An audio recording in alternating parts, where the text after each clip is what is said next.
The third day Grandpa Sam's beagle went missing, the text from my assistant, Tessa, popped up on my phone, a glaring beacon in the dim light of my on-set trailer. It was a screenshot of a tweet from an account I hadn't seen in a year. Holden Thatcher's. Folks, I found a dog. He insists on a 5 a.m. walk. I can't do this anymore. Generous reward for the owner. Please claim your demon. The internet was, predictably, losing its mind. The top reply read, the ultimate betrayal. First time I've ever seen someone offer a reward for the owner, not the dog. I zoomed in on the attached photo. There he was, Milo, Grandpa's little terror, with the custom gold bone-shaped tag still glinting on his collar. My fingers hovered over the screen, a ghost of a memory tracing the outline of a block button I'd pressed with furious finality a lifetime ago. Then, my phone rang. It was Grandpa Sam. Audie, he began, his voice thick with worry. Any news about Milo? I took a deep breath, the stale trailer air, doing little to calm the sudden chaos in my chest. Grandpa, I said, forcing a calm I didn't feel. I think I might have a lead. My first instinct was to handle it quietly, anonymously. Tessa, ever the efficient soldier, was already on it. I've contacted Holden Thatcher's PR team, she reported, her voice a clipped, professional hum over the phone. I told them we represent the owner and will arrange a pickup. Good, I said, sinking into a canvas chair. Keep me out of it. Keep my name out of everything. But the internet doesn't do quiet. By the time I'd wrapped for the day, the story had mutated. Hashtag Holden Thatcher calls out Ottersea. Hashtag Otter blocked Holden. Hashtag Holden has the dog. I stared at the trending topics, my vision blurring. It had all started with a post from some gossip blogger who'd remembered an old rumor about us dating. Then came Holden's second tweet, posted just 10 minutes ago. No response for this long. Guess you don't want the dog. Or did you forget where the block list is on your phone? At Otter Carmichael Official, the post was accompanied by a screenshot of Tessa's conversation with his team and a photo of Milo, held aloft by the scruff of his neck, looking utterly pathetic. The comments section was a war zone. The sheer amount of drama in these few words is staggering. So Thatcher's tone means they definitely dated, and it ended badly enough for her to block him. I remember that rumor. So it was true. They were a thing. So what's this? He's holding the dog hostage to get his ex to talk to him. Milo, Aru. Mom, I want to go home. I took a sharp breath. Tessa, I said, my voice dangerously low. I think Holden Thatcher just set me up. What? She squeaked. How else could this have happened? Of all the people in Los Angeles, he finds my grandpa's dog. His demand for the owner to retrieve the dog in person suddenly made a sinister kind of sense. I opened Twitter, my fingers flying across the keyboard. Two can play at this game. At Holden Thatcher, thank you for looking after Milo these past few days. I've already let my grandfather know he can pick him up tomorrow. He replied almost instantly, right there in my comments for the whole world to see. The dog isn't yours, I typed back, each word dripping with false innocence. Obviously not. Why would you think I'd own a dog that needs to be walked at 5 a.m? Oh, so when are you unblocking me? What was wrong with him? Had his last movie scrambled his brain? Can't he take a hint? Just be professional, be graceful, let this go. In the end, I unblocked him. The call from my agent, Julianne, was brutally pragmatic. If you two keep having this public back and forth on Twitter, you lose control of the narrative, period, she'd said, her voice sharp. Unblock him, handle it privately, now. So I did, then I sent him a single, furious text. There, you're unblocked. Are you happy now? Stop replying to me on social media. His response was a simple, infuriatingly calm, okay. For a long time after that, his chat window remained silent. I breathed a sigh of relief. At least I wouldn't have to figure out how to deal with him. The film was nearing its wrap. Just before the final day of shooting, Julianne paid a visit to the set. She sat down in my trailer, pulling a contract from her leather tote bag. It's a celebrity pet reality show, she said, sliding it across the table. Take a look. I picked it up. A pet show. You want me to go on a reality show with Milo? Yes, that whole mess with you. And Thatcher got a lot of attention. The producers of this show loved the drama. She paused, her gaze steady. Most of the offers were for trashy dating shows. This is the only one that's remotely on brand. I flipped through the pages. The timing was perfect, starting right after my film wrapped. Fine, I'll do it. Julianne didn't look surprised. I should tell you, she added, they're also in talks with Holden Thatcher, so we might run into each other on the show. I shrugged, feigning indifference I didn't feel. We had an amicable breakup. There's no reason we can't be in the same room. I wasn't lying. It was amicable, painfully so. The day I'd broken up with him, he was filming overseas. He didn't reply to my text for a full day. Then, just 2 words appeared. Okay, 2 flat, emotionless words. At the time, I thought he must have wanted to break up, too, that he was probably relieved. And I had just been the one to say it first. The day filming wrapped, my grandfather called. Audie, your agent told me you're done with the movie. Right, that's right, Grandpa, perfect. Come over for dinner tonight. Your grandmother keeps saying she misses you. Okay, I agreed, a smile touching my lips. It was the perfect opportunity to tell him about taking Milo on the reality show. But when I walked through the door, juggling bags of groceries and a bottle of wine, the words died in my throat. Because there, sitting on my grandparents' comfortable floral sofa, was the one person who shouldn't have been there. Holden Thatcher, what are you doing here? The question slipped out before I could stop it. Before Holden could answer, Grandpa Sam intercepted, taking the bags from my hands. I invited Holden for dinner, he announced cheerfully. He's the one who found Milo. If some crook had gotten a hold of him, I might never have seen my boy again. Holden nodded, a picture of polite modesty. Sam was very insistent. I didn't want to be rude, but if my being here makes you uncomfortable, I can. His voice trailed off, the unspoken offer hanging in the air. But it wasn't a real choice. I knew that if I dared to ask him to leave, Grandpa would probably show me the door right behind him. Just then, Grandma emerged from the kitchen, carrying a steaming tureen of chicken soup. Audie, you're here. Wonderful. Everyone wash up. Dinner's ready. I gratefully seized the opportunity, setting my purse down and escaping into the kitchen. Grandma, what smells so good? Everything. Barbecue ribs, shrimp scampi, braised beef short ribs. She rattled off the menu, pressing a piece of crispy fried pork into my hand. Here, taste this. You must be starving. Thanks, Grandma. As I reached for a stack of plates, she gently took my arm. She glanced over her shoulder, then lowered her voice to a conspiratorial whisper,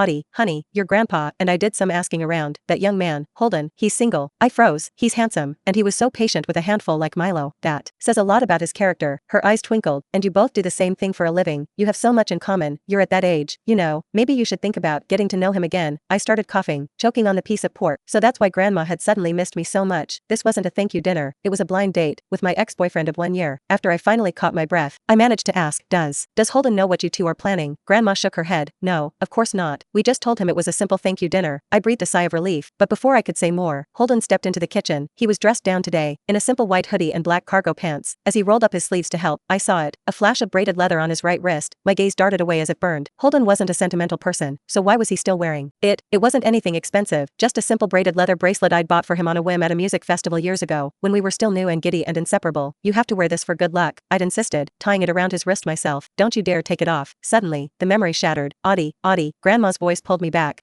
What is it, Grandma?" I was asking, "What's wrong with you? You completely zoned out. It's time to eat." "Oh, right, okay." At the dinner table, my eyes kept drifting back to Holden's right wrist, trying to confirm what I thought I'd seen, but his sleeve was pulled down now, hiding it from view. "Is there something on my face, Audra?" Holden's voice was laced with amusement as he caught my stare. I shook my head quickly. "No, nothing." "Then why do you keep looking at me?" "I wasn't," I lied, my cheeks flushing. "I was looking at Milo behind you." I pushed my chair back abruptly. "I'm full. You guys enjoy the rest of the meal. I'm going to take Milo for a walk." The next second, Holden was on his feet too. "Good idea. A walk sounds nice." I ignored him, clipping the leash onto Milo's collar and heading for the door. He followed a step behind me. As we stepped out into the cool evening air, I paused and pulled a spare mask from my jacket pocket, handing it to him without looking back. "If you insist on coming, put this on." The last thing I needed was to wake up to another trending topic featuring the two of us. He took it without a word and slipped it on. We walked in silence for a few minutes, the only sound the happy panting of